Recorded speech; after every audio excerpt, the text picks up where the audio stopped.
Imagine a mystical world where your karma, your actions lived with you. A world where the persona you held to your face and the worldview you strapped to your back became integral parts of building a bond with long dead and lost spirits. Whether with one or many spirits, your ability to commune and earn the respect of them was also in turn your ability to shape yours and others' futures. That world is the world of Shaman King. And after many long years, Shaman King is finally getting an anime adaptation remake.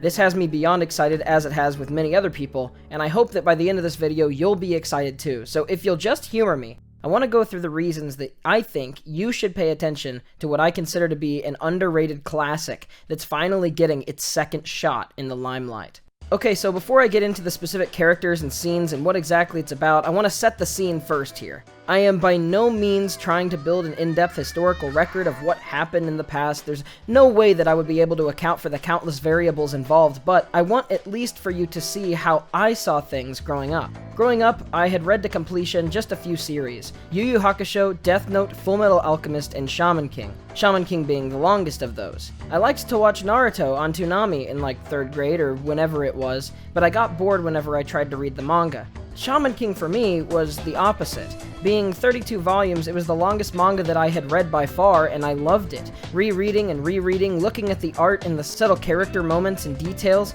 it was a vaster, more cartoony world than I was used to from the other manga I'd read, but for some reason, the actual cartoon, the anime adaptation, I found borderline unwatchable, especially next to my Toonami Naruto. Now this could have just been because it was one of those cringy 4Kids dubs, but I really feel like there was more to it than that. One Piece had an infamous 4Kids dub and was still huge in the US at the time. And speaking of the time, I want to bring attention to when Shaman King was released. In Japan, the Shaman King anime began airing in July of 2001, and Naruto didn't start airing until October of the next year. And even then, Bleach wouldn't start until 2004. As mentioned, One Piece was already airing at the time, but had only recently started a couple years prior in 1999. I promise that I'm not just info dumping dates, so please bear with me just a little longer. The reason that I mention this is because these are the shows that would eventually end up being considered the big three, quote-unquote, of shonen. Theming-wise, Shaman King even sort of fit in with Naruto's ninjas and One Piece's pirates, with Shaman King being, well, shamans. Point is, Shaman King was right in the middle of that proper time period, coming in between Naruto and One Piece, but even though the manga seemed to be doing really well, the anime never seemed to take off like the others. I think Shaman King could also mechanically fit more comfortably with those shows than other popular long-running shonen that were out at the same time. But alas, the anime, only a few years into its run, began declining in popularity, and the mangaka was forced to close Shaman King after a, still admittedly healthy, 32-volume run. This is to say that I think if Shaman King was given a truly good, truly stellar adaptation, it could breathe new life unlike before. But what is it breathing life into? Well, let me tell you about Shaman King. Even though I know that many of the people who watch my channel aren't into long-running shonen, I want to try and describe how this could be an exception for you, as it was for me. As a kid, everything about the Shaman King art style was cool and new to me, and even now stands out in a crowd if you were to put all the styles next to each other. The heads and faces are more square, more proportionally cartoony, but it was clear that there was more than just the aesthetic differences pulling it together. When varying from more unique character types, the art style would normally be reminiscent of something like Hunter x Hunter or One Piece, and as a battle mechanic, it was clear that Shaman King borrowed from JoJo's idea of stands. Big, strong ghosts that fight for you, as some JoJo fans will sometimes joke about, but in this case, they are actually literally ghosts. Sometimes the spirit is a noble samurai, like Yoh's Amidamaru. Sometimes Japanese folk spirits or gods, like the Iron Maiden's Shamash, carrying heavy Japanese folk influence deep into its core, long before Demon Slayer tried to carry the mantle, and to a much more in-depth degree. This may seem like a small change, but it allowed for interesting character building, as the weapons of these characters, their powers, their abilities, also had personalities. And not just that, they had histories, loved ones, people they died for in the past. They were essentially doubling the roster of characters just by adding that. And through that, you get to understand sometimes the personal reasons that they decide to fight and stand by their shaman's sides. It made each fight hold that much more weight, since the actions weren't merely one, but the resolve of two or more as they went onward. Aside from that, there were many different types of shamanic magic that they used, like necromancy, using talismans to raise corpses, and more. Another big thing that vibed with me though, growing up, was the protagonist.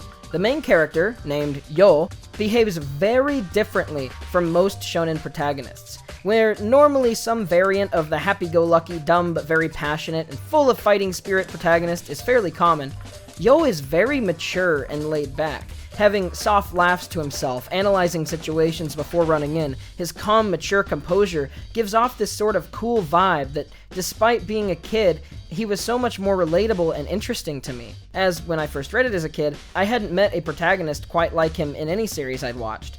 His friend Manta instead fills a lot of those general main character shonen type of traits for him. But it's funny because his maturity actually leads him to fairly early on get a girlfriend and eventually have that girlfriend become a fiance over the course of the series. Not that they hooked up after the main plot was over and all the fighting was done. No, it was a gradual building of the character relationships as they get closer and closer, clearly showing back and forths, even some bickering from time to time. And that's one huge thing that I loved about Shaman King, the character relationships throughout. Not building a harem of girls who fawn over the main character and, ooh, who will he pick?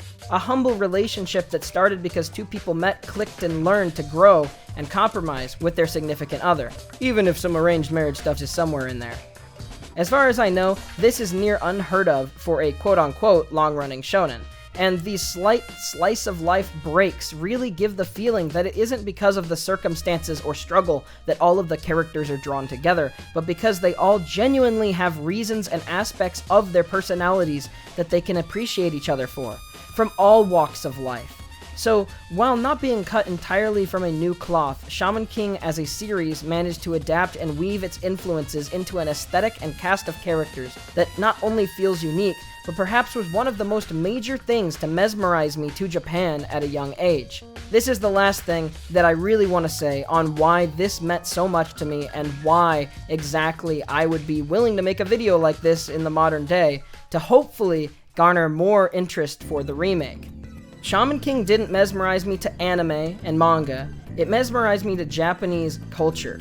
Not mesmerized from all the anime-isms and stereotypes people may associate Japan with, but mesmerizing my young self to the architecture, the Japanese history, the traditions and folk stories that have stuck with me even now whenever I see pictures of Shinto shrines and small trinkets and Shinto stories. At a very young age, Shaman King opened me to this new culture and placed me in not just a curiosity for Japanese media like manga and anime, but it placed me in how I view as a non-fetishized view, a respectful overlook into some of the beauty of Japan that I still enjoy learning more about today. I hope that nobody thinks that we've strayed too far off topic, and I'm aware that this is a shorter video for me, but Shaman King could have been so much bigger. It's so full of culture, interesting ideas, and new twists on old formulas, and it's a crime that it's not talked about more often. But now, finally, as I said at the beginning, it's getting a second chance. Next April of 2021. So please, I'm asking you, even if you consider yourself to not like long-running shonen that much, I know that I'm probably more in that camp than not. At least, please, I'm asking, give Shaman King a chance once it re-enters the spotlight. Will the adaptation be great? Will they blunder it again? Well, my hands are together and I'm praying it is a good adaptation. As the mangaka actually had been presented multiple times with a new anime opportunity, but only very recently, only now, has finally accepted an offer. So once Shaman King re-enters the spotlight, I hope that you watch it. Because this might just be the moment that it's always deserved in my eyes.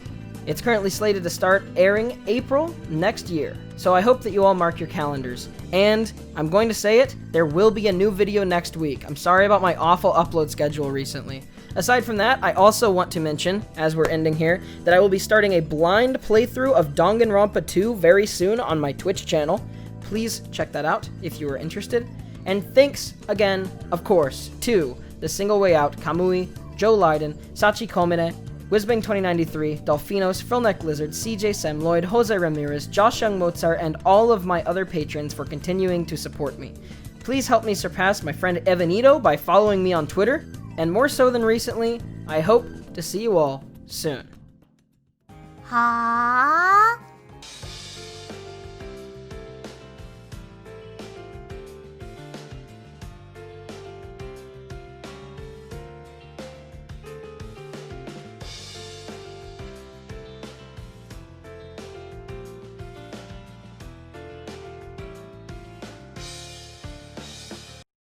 Yeah. What do you have to say for yourself?